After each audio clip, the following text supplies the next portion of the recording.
Hello, everybody, and welcome to another edition of the Edric Show. I am your host, Edric Jerome. This is the place for intelligent conversation with interesting people.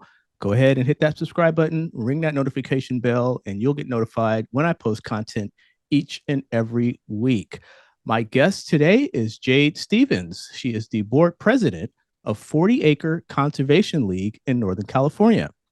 The Black-led nonprofit aims to foster a greater human connection to nature and to increase community support for its protection.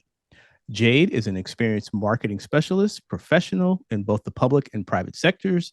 She has expertise in public relations, crisis communications, event planning, philanthropy, and social media management. And I'm very happy to be able to speak with her today. Jade, welcome to the show.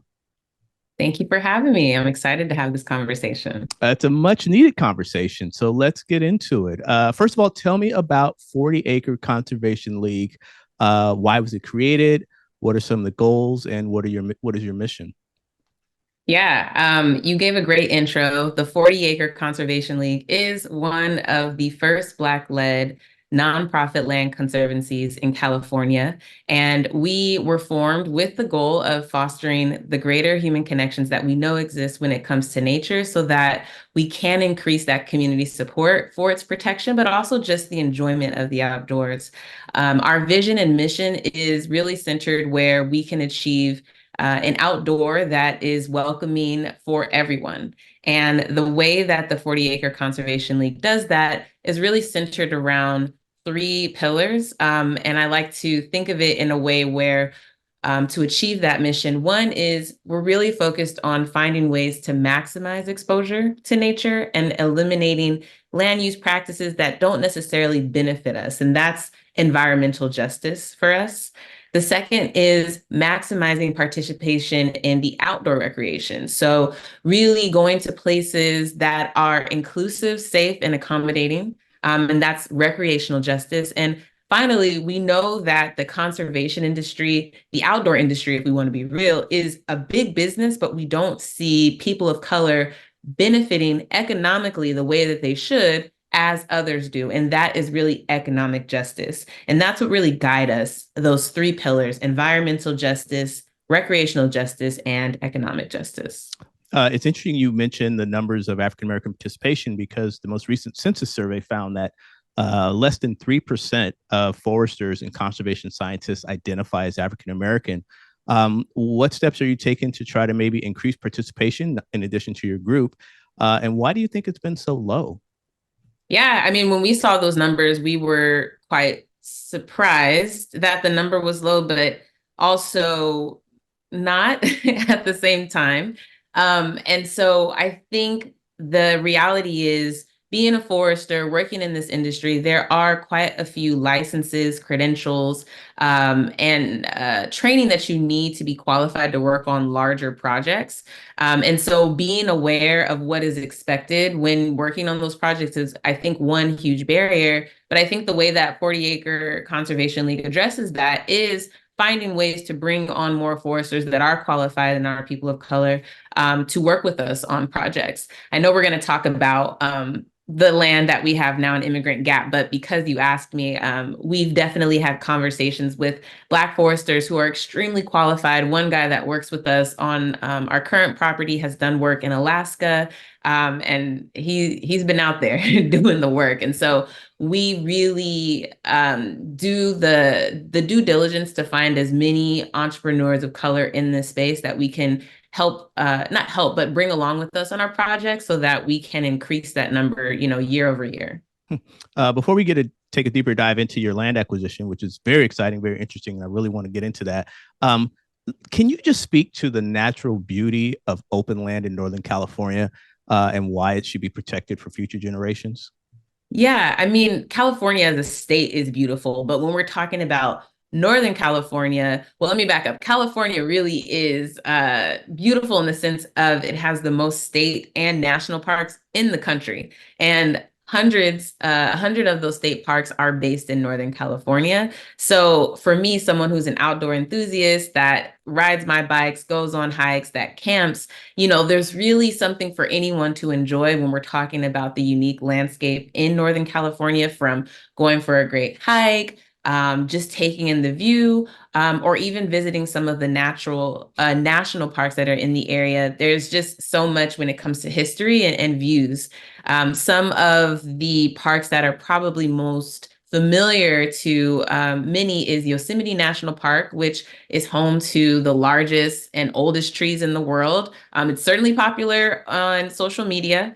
So is the Sequoia National Park, which has the large sequoias, and then the Tahoe National Forest, which has Lake Tahoe and is actually bordering where our first land acquisition is. So plenty to see from lakes to mountain views to valleys. There's certainly something for everyone. So with that as a backdrop, no pun intended, let's get into your recent acquisition. Your organization just bought about 650 acres in Placer County. What's the significance of that acquisition, and why do you specifically target that area? Yeah, so we're so proud to have been able to acquire 650 acres of land in what is called Immigrant Gap. I mentioned that it borders the Tahoe National Forest, but just those 650 acres alone, there's so much landscape to take in.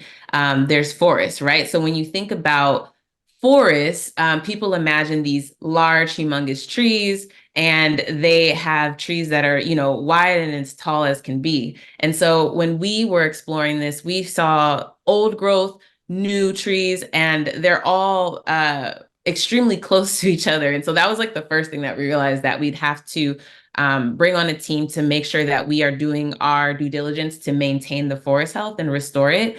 But there's so much plant life there that you could get lost in for those that are into it, just really taking in all of the different plant life that exists.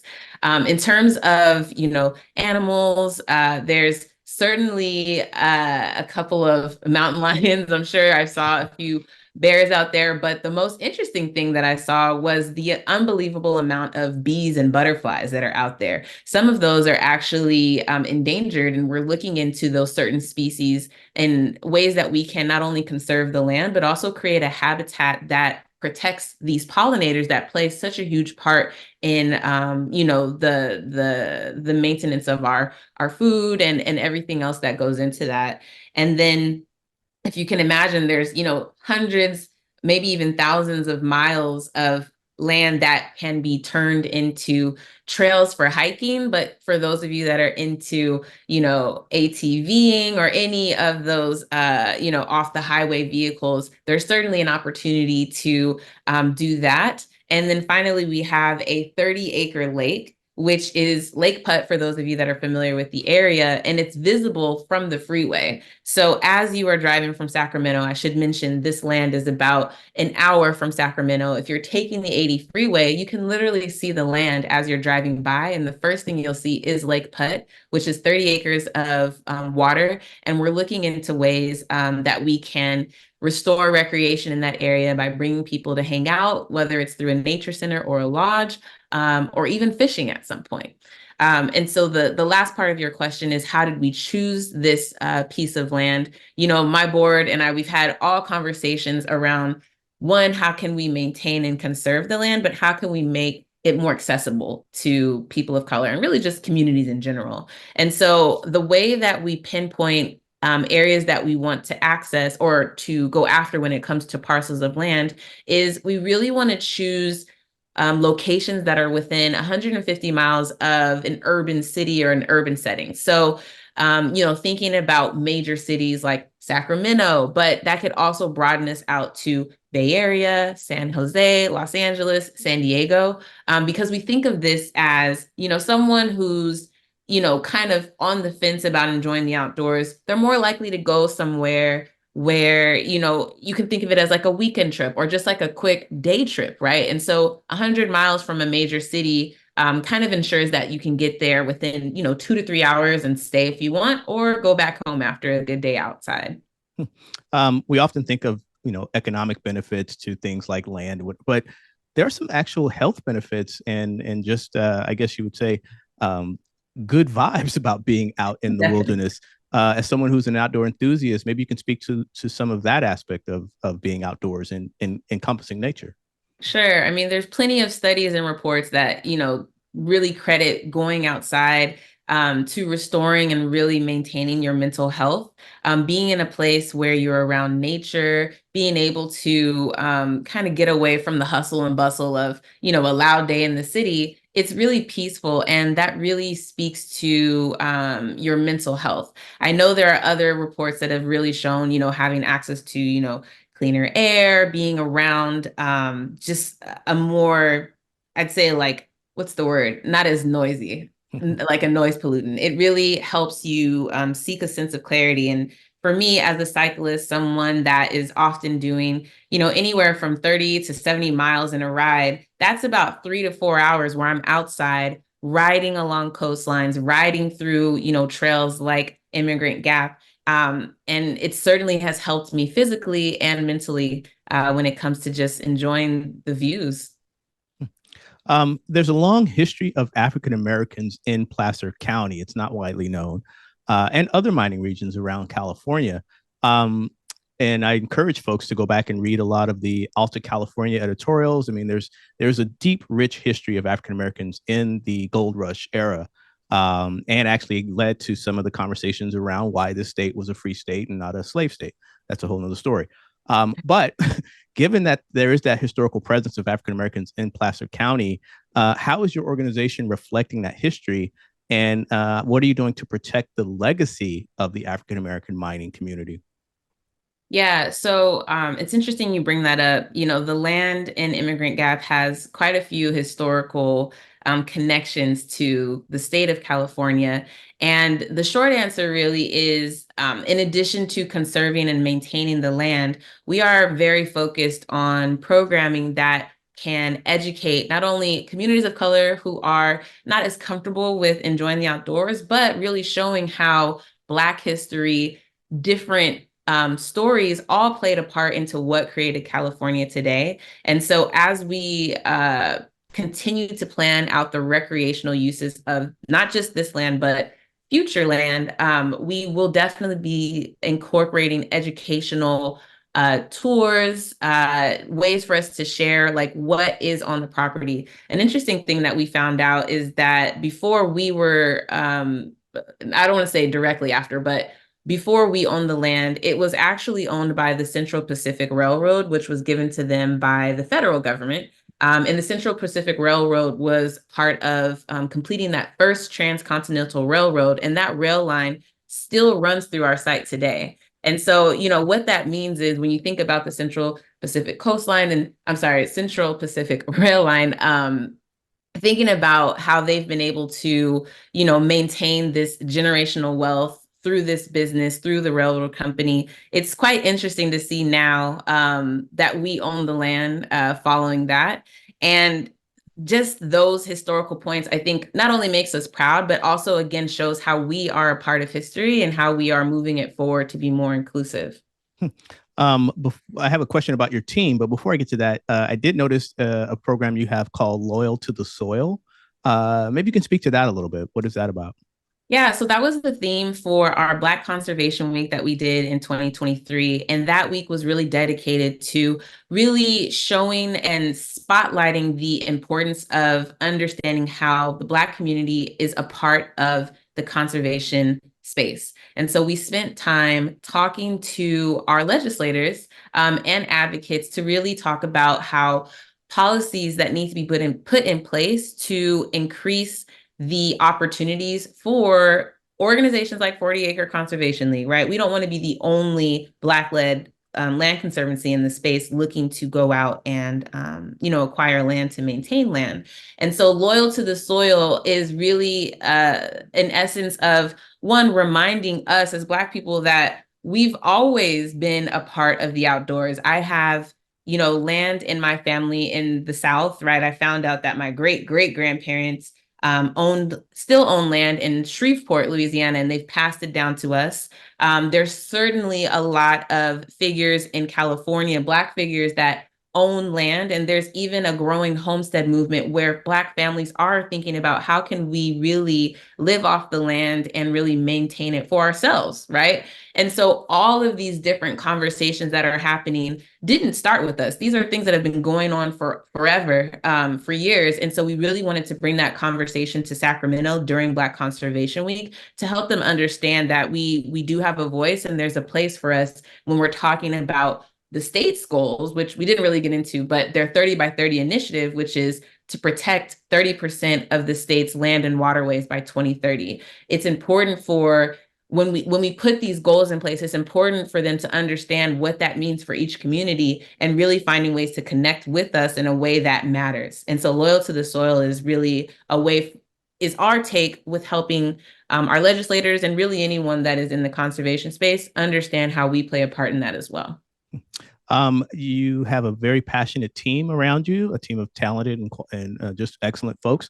Talk to me about your team, their passion, and their commitment to the cause. Yeah, I mean, I have a great board that works with me and an even larger team of scientists and experts that are helping bring our vision to life. I'll start with myself. I've said already that, I've started I was really brought to this by my experiences when I was cycling. I've, had the opportunity to ride along the coastline. I've ridden from downtown Los Angeles to San Diego, and I've gone the opposite on bike, going all the way up to Santa Barbara, and again, rode around Northern California. And I just, as someone who really loves the outdoors, whenever I would invite my friends of color, they would be like, I don't know if I'm trying to go to the Tahoe Park, or I don't know if, people like me can stay overnight in Yosemite. But in the same conversation, we're making plans to go to the Caribbean, to jump off of waterfalls and go kayaking. And I was like, you guys, there's something here that I don't understand. Why is it that we're willing to fly thousands of miles and spend hundreds, thousands really of dollars to go have these, outdoor experiences in Mexico and the Caribbean, everywhere except for somewhere in California where it's free? Help me understand that. And it really just came down to, the same conversations of not feeling welcome, not seeing someone that looks like me at these parks, not knowing what is available at these parks. So I'd rather go somewhere where I see people that look like me than going somewhere that's literally in my backyard or an hour away from Los Angeles, right? And so my board, we all come from different backgrounds. None of us have started in conservation. My background, as you mentioned, is in marketing. I have a board member whose background is in real estate, someone else in finance, public affairs. And I think our collective, brain power saw the opportunity in conservation to really do what we would call is modernizing the Green Book, where we can find and identify places that are welcoming for people who are interested in enjoying the outdoors, but not really sure where it's safe, right? Like, let's be real, in Northern California and, throughout the country, there are still areas that we still see Confederate flags. We still see areas where people are, talking about separating the state, and moving into, more conservative areas. And there's really nothing wrong with different ideologies. It really just comes down to being safe. And so that passion is what has driven us to really find our lane in conservation. On a personal note, you mentioned you like cycling and outdoors. Where did that love come from? Where did that start? A funny story. It started in 2020. My sorority sister gave me her bike. She wasn't using it. And, as many, people who found themselves, at home or having a little extra time on their hands due to the pandemic, I found the bike during that time and, started to do, short local group rides in my neighborhood. And I'm just a naturally competitive person. The group rides weren't enough for me. Suddenly I was faster than the group ride. And then it became a challenge of how far can I ride, which is what led me to do, 100+ miles in a day. It's what led me to ride to Santa Barbara, in one day. And, it just became a progression opportunity for me to continue to grow. And so I still do it regularly. I ride, very often during the week. And I even race now in local regional races. As we get ready to wrap up, I have just a couple more minutes left, but what's next on horizon for 40 Acre Conservation League? What are you guys, what is the next big initiative you guys are working on? Yeah. So, I mean, I think there's a big misconception that being awarded the $3 million by the state of California to purchase the land, that 650-acre land in Immigrant Gap, the misconception is that, everything is done, right? Once we are awarded that. But that really Right. is just the beginning. And so that funding was meant to purchase the land. But all of the things that we talked about today, from identifying recreational opportunities. How can we get a nature center on the property? How can we bring fish to the land or to the lake so people can, fish? How do we maintain and protect the bees and butterflies that we found and create a really sustainable pollinator habitat? All of that requires additional funding, additional planning, and a team to actually do that. And so that's where we're spending the first half of this year, really putting the plans into place and carrying that out so that those that have told us regularly that they can't wait to see the property, we want them to know, like, we want you there too. But a big part of it is really just doing our due diligence to research the land, survey the land, see, what needs to be restored and what can we do realistically when it comes to the recreational side. But we're also actively looking for new land to acquire too. That formula that I mentioned earlier, finding land that's within 150 miles from major cities, we're still actively looking for more land to acquire, and we'll continue to do that in the near future. Well, Jade, you and your board and your organization are doing some very interesting work in a space that you're actually going into new spaces, if I can say it that way. I think it's definitely needed. I think what you guys are doing is bringing not just a historical approach to this, but also highlighting the benefits of open space and conservation. And as you mentioned, not just for people of color, but for all people. So I want to applaud you for foraging out into this world, especially in Northern California, which is such a beautiful area. My wife and I just drove up to Reno a few months ago Yeah. from here in the Bay Area, and it was absolutely spectacular. So congratulations. Good luck on your future endeavors with your organization. If people want more information about you or more information about your organization, where can they go? Yes, thank you. You can sign up for our newsletter and see our updates on our website, which is 40acreleague.org. You can also follow us on all of the social platforms. Our handle is 40 Acre League, 40 Acre League. Excellent. Jade Stevens, president of the 40 Acre Conservation League in Northern California. Thank you so much for appearing on the Edric Show. Thank you so much. You're very welcome. This has been another edition of the Edric Show. As promised, intelligent conversation with interesting people. Go ahead and hit that subscribe button, ring that notification bell. You will get notified of content I post each and every week. I want to thank you for tuning in, and I will catch you on the next episode.